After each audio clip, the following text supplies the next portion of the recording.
আসসালামু আলাইকুম। আরোগ্য হোমে হল, রাজশাহী। আমি ডাক্তার মোহাম্মদ হাফিজুর রহমান পান্না। আজ আপনাদের সামনে HR-66 ওষুধ নিয়ে কিছু আলোচনা করব। HR-66 ওষুধটি এটি একটি homeopathic combination potency drop. HR-66 ওষুধটি ভাইজানাইটিস চিকিৎসায় অত্যন্ত কার্যকর একটি ওষুধ। HR-66 ওষুধটি আগে বলা হয়েছে এটি একটি পাকিস্তানি মাসুদের ওষুধ নামে পরিচিত। এটি পাকিস্তানি হোমিওপ্যাথিক ফার্মা কোম্পানি অনুযায়ী প্রস্তুত করা হয়েছে। HR-66 ওষুধটি মহিলাদের ভাইজানাইটিস ও ভালভোজিনিটিসের চিকিৎসায় ব্যবহার করা হয়। এবার আমি আপনাদের সামনে HR-66 ওষুধটি ভাইজানাইটিস এবং ভালভোজিনাইটিসের লক্ষণ নিয়ে কিছু আলোচনা করব। এটি মেয়েদের একান্ত অর্থাৎ জনকের সমস্যা যাকে বোঝানো হয়েছে, বাংলা বলা হয়েছে ভাইজানাইটিস। তো আমি একটু আপনাদের সামনে একটু অনেকটা খোলামেলায় কথা বলছি। যেমন যোনি এবং ভালভার চুলকানিকে ব্যবহার করা হয়। পোড়াসহ এবং যোনি প্রদায়ের জন্য অত্যন্ত কার্যকরী একটি ওষুধ।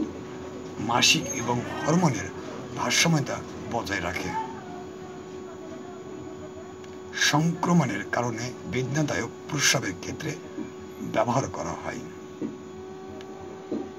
এটি সহবাসের সময় ব্যথা নিয়ন্ত্রণে সাহায্য করে।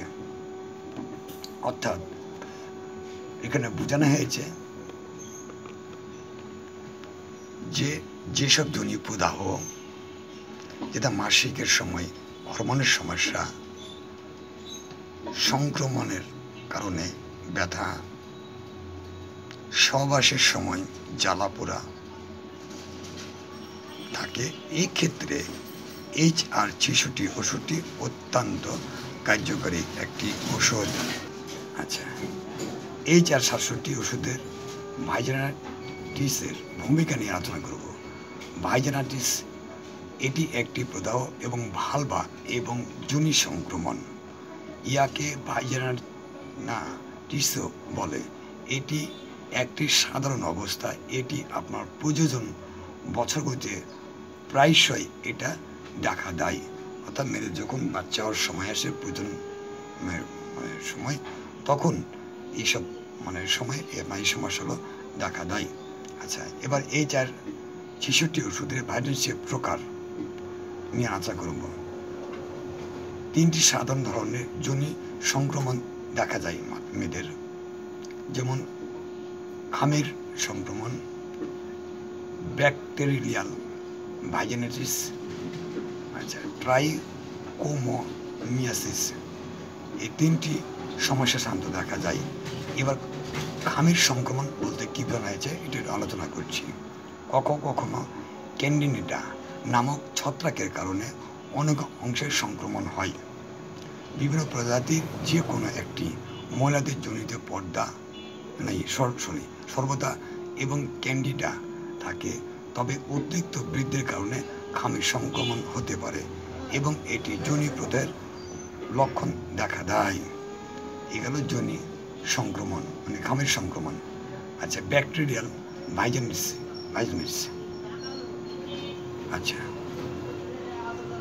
একটি সুষ্ঠু জয়েন্টে সাধারণত বিভিন্ন ধরনের ব্যাকটেরিয়া থাকে, কিছু ভালো এবং কিছু খারাপ। ব্যাকটেরিয়াগুলি একে অপরে ভারসাম্য বজায় রাখে। ব্যাকটেরিয়াল ভাইজানাইটিস যখন খারাপ, তখন ব্যাকটেরিয়া ভালো এবং ব্যাকটেরিয়া ছড়িয়ে যেতে শুরু করে। ট্রাইকোমোনিয়াসিস, এই ধরনের ভাইজানাইটিস ট্রাইকোমোনাস ভাইজানাইটিস নামক এক একটি ক্ষুদ্র এককোষী পরজীবী থেকে আসে। এটি সংক্রমিত ব্যক্তির সাথে যৌন সম্পর্কের মাধ্যমে সংক্রমিত হতে থাকে। আচ্ছা, এই গেল ভাইজানাইটিসের প্রকার এবং এর কাজগুলো। এবার আমি আপনাদের সামনে ভাইজানাইটিসের কারণ, মানে কি কি কারণে আপনার যোনিগুলোকে সংক্রমণ করে থাকে, অর্থাৎ ভাইজানাইটিসকে সংক্রমণ করে। আচ্ছা, খামির, ভাইরাস, পরজীবী, পরিবেশগত কারণ, যোনি বাহিত সংক্রমণ, রাসায়নিক বিরক্তিকর এবং অ্যালার্জেনেশন সংস্পর্শে ইত্যাদি কারণে যোনি ভাইরাস সংক্রমণ হয়ে থাকে। আচ্ছা, এবার HR66 ভাইজিনাইটিসের লক্ষণ। ভাইজিনাইটিস এর লক্ষণগুলি প্রভাবিত হতে থাকে, তবে তাদের কারণের উপর নির্ভর করে। সাধারণভাবে লক্ষণগুলি অন্তর্ভুক্ত থাকতে পারে, যেমন যৌনাঙ্গে জ্বালা, যৌনাঙ্গের চুলকানি, লেব্রিয়া এবং পেরিনিয়াল এলাকার চারপাশে প্রদাহ, বর্ধিত তীব্র এবং গন্ধযুক্ত যোনিস্রাব হয়, প্রস্রাব করার সময় অস্বস্তি বোধ করে। এ গেল ভাইজানাইটিসের লক্ষণ। এবার আপনার সামনে HR66 ওষুধে ভাইরাসের ইঙ্গিত।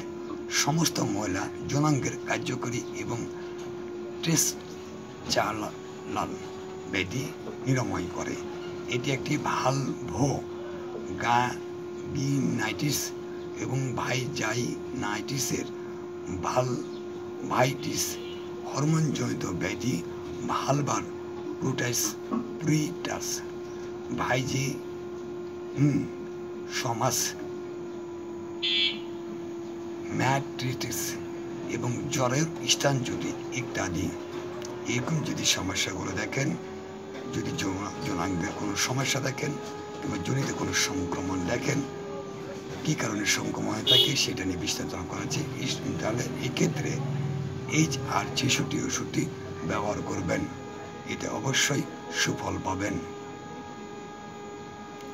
আচ্ছা, এই ওষুধটি সেবন করবেন কি করে? যখন ওষুধ সেবন করবেন, 1 ঢোক পর্যন্ত বিশুদ্ধ পানি 20 ফোঁটা ওষুধ পানিতে মিশিয়ে দিয়ে ভালোভাবে পানিটা ঝাঁকিয়ে সকালে, দুপুর, রাত্রে 3 বার সেবন করবেন, অথবা একজন রেজিস্টার্ড হোমিওপ্যাথি চিকিৎসক পরামর্শে ওষুধটি সেবন করবেন। HR66 ওষুধে কোনো পার্শ্ব প্রতিক্রিয়া নেই। তারপর আমি বলবো, ওষুধ সেবনের পূর্বে অবশ্যই একজন রেজিস্টার্ড চিকিৎসকের পরামর্শে ওষুধ সেবন করুন। কোনো মেয়ের যদি বাচ্চা, অর্থাৎ গর্ভবতী মারা কিংবা মহিলারা ওষুধ সেবনের পূর্বে অবশ্যই একজন রেজিস্টার্ড হোমিওপ্যাথি চিকিৎসকের পরামর্শে ওষুধ সেবন করবেন। ওষুধটির সুগন্ধ দুর্গন্ধ থেকে দূরে রাখবেন, শিশুদের নাগালের বাইরে রাখবেন এবং শীতল শুষ্ক স্থানে ওষুধটি সংরক্ষণ করবেন। আরেকটা কথা বলি আপনাদেরকে, আমার একটা ওয়েবসাইট আছে www.arogohomeohall.xyz, লগ ইন করে আপনারা বিস্তারিত জানতে পারবেন। আচ্ছা, আরেকটা কথা বলি, যেসব মহিলারা বন্ধ্যা, বাচ্চা হয়েছে না, বহু চিকিৎসা নিয়েছেন, হতাশার মধ্যে আছেন,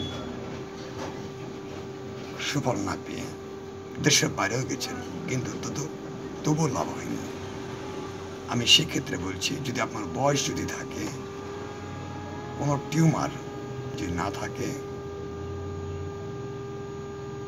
সেক্ষেত্রে আশা রাখতে পারেন যে বাচ্চা হবে। আল্লাহ যে সহায়তাকে আপনার কোলকে আলোকিত করতে পারবো। আপনারা আসেন, আরো গোলমে চিকিৎসা নিন, সফল অবশ্যই হবে। আচ্ছা, আরেকটা কথা বলি ওষুধ সেবন প্রসঙ্গে। প্রায় মানুষ এখন বর্তমানে ডায়াবেটিক্স, প্রেশার জর্জরিত। ওষুধ সেবনে, অ্যালোপ্যাথি ওষুধ যদি সেবন করেন, সেই ক্ষেত্রে অবশ্যই আধা ঘন্টা ব্যবধানে ওষুধ সেবন করবেন। আমার এই চ্যানেলটি কে কোন জেলা থেকে দেখছেন, কোন দেশ থেকে দেখছেন, লাইক কমেন্ট করে জানিয়ে দিন। যারা আমার চ্যানেলটি এখন সাবস্ক্রাইব করেননি তাদেরকে আমি সাবস্ক্রাইব করার জন্য অনুরোধ করছি। আজকে আলোচনা এখানে শেষ করছি। আগামীতে অন্য কোনো আলোচনা হবে। সবাই ভালো থাকবেন।